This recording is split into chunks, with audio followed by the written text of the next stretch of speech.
Welcome to another edition of Everything Football. I'm your host, Jonathan Big Tex Johnson. As we all found out earlier today, like I did last broadcast, that Tony Romo retired. He's hanging him up and he's going into the booth. I found it like I said, as a lifelong Cowboys fan, you start reflecting and reminiscing on some of the greats that have played this particular game, and especially a quarterback of the Dallas Cowboy franchise.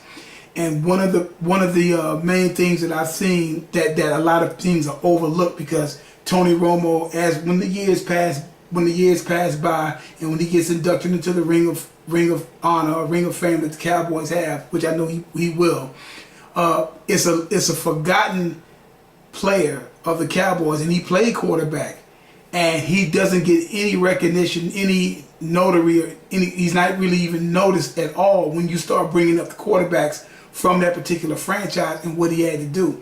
And we're talking about Danny White. Danny White was the quarterback for the Cowboys that played on the Cowboys from 1976 to 1988. He became the starter of that franchise in 1980. Danny White compiled a 62-30 record as a starter. Danny White in 1980 had led the team to a 12-4 record. In 1981, he led them to an 11-4 record. Strike shortened season, he went to a 6-3 record, and that was in 82. 1983, a 12-4 record. A 12-4 record. Injuries around in 80, 84. He comes back 85, leads the team to a 10-4 record. All these are playoff bound teams. Some of them they also won the NFC East in a lot of those particular seasons. Danny White, like I said, compiled a 62-30 record. Danny White, he has a 5-5 record in the playoffs. Danny White willed his team to a 80, 81, 82 to 3 straight NFC Championship games, which means he won 3 division round games as the quarterback there. That is something that Tony Romo never did. He never got this team not even to the NFC Championship game. This is something that Danny White did, and this is overlooked. And the reason why I'm bringing up Danny White for is not only that, Danny White in the franchise of the Dallas Cowboys threw for over 155 touchdowns. And like I said, he had a 62-30 record. And that's not bad at all. That's not bad. I mean, that's extremely good. It's over a 600 and some odd winning percentage that he compiled. Not only that, Danny White played. He actually played in 2 Super Bowls because Danny White was a punter. He punted the ball a lot. By the time he became a pretty much a full-time quarterback, but he was always a punter.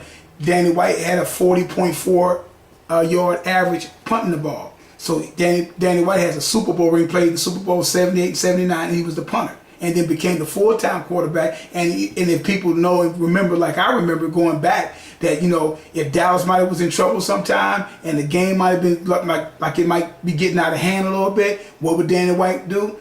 They'd punt the ball, so getting ready to punt it, and he'd take off running. And he get that pivotal first down that they needed, and they keep the drive moving with Roger Staubach come in and do his magic and work his magic and everything. Danny White was an All-Pro second team one time. I think that was in 1982, and he also went to the Pro Bowl. Like I said, he put up some very decent numbers for his time playing. 21,259 yards, 155 touchdowns, 132 interceptions. He was a very solid quarterback, but he's forgotten. But as we well know, you're going to have, because of the different eras. And people don't realize, if you go back like I go back, you will realize that Danny White is not appreciated. And then, like I said, he had to follow behind Roger Staubach. That was extremely big. That's behind Captain Comeback. You're talking about someone that had been to several Super Bowls and won 2, and was actually the all-decade quarterback of the 70s. And Roger Staubach was that, like I said, they didn't call him Captain Comeback for nothing.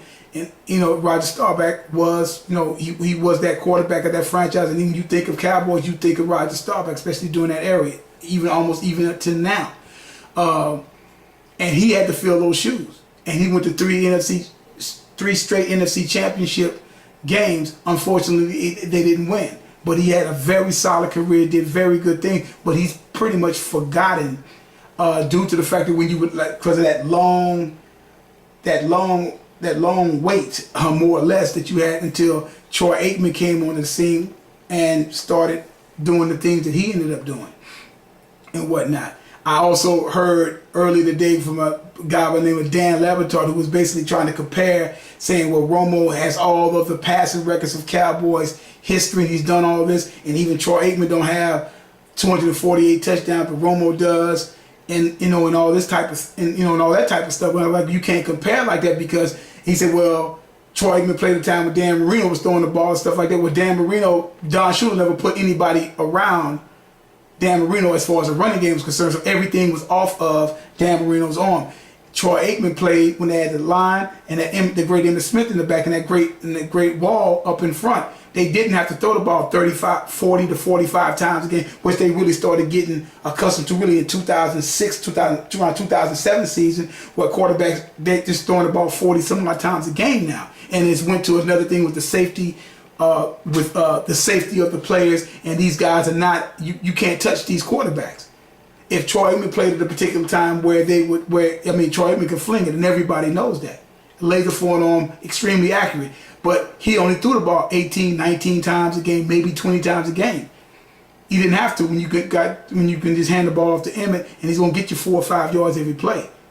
So that's a difference. So Romo was given the luxury of playing in an era where they aired the ball out a lot, and he was a very proficient quarterback. But like I said, going back to Danny White had a very accomplished career as a Cowboys quarterback. He did very good, but he's going to be put on the shelf and not thought of what he did, of being a great athlete, being a punter and a quarterback. And he actually played in the Super Bowl. You follow what I'm saying? He actually played in the Super Bowl. And another thing, like I said, and he has a 5-5 record in the playoffs and went to 3 straight NFC Championship games, something that Tony Romo never did. But yeah, Tony Romo would have the numbers and all of that, but at the same time, their records are almost, something like I said, Danny White, 62-30 record as a quarterback, and like I said, 5-5 in the playoffs. So he was always in the playoffs. The team was always in the hunt. It's just unfortunate that he couldn't get to the Super Bowl, and he always was going to have that shadow of Roger Staubach staring over him, or those shoes to fill, which he never did. Romo never really had anybody that was going to threaten him. There was never anybody. It was never a quarterback that was going to threaten him whatsoever. It was never set up that particular way. Jerry Jones made sure that it wasn't, because he was going to he paid Romo like Romo was going to be, like he's the top echelon quarterbacks of that particular era. He put up favorable numbers and everything like that. But at the same time, Jerry paid him like that. And Romo, and if anybody was going to get out of the way, because this is going to distract him from achieving being the quarterback that Jerry Jones wanted him to become, they had to go, IETO, at the end of the day. So, but Danny White is an unsung hero in the whole scheme of things, if you look at it, because his career is similar to that of Romo's, and from a playoff standpoint of view, is just as productive, more productive even, because he's done something that Romo could not do.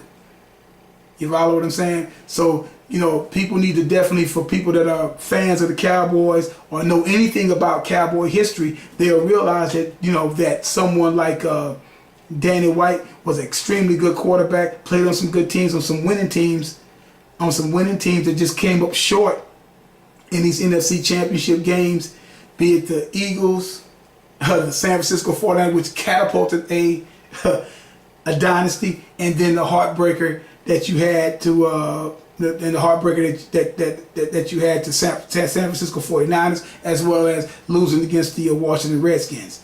And it just wasn't meant to be, unfortunately.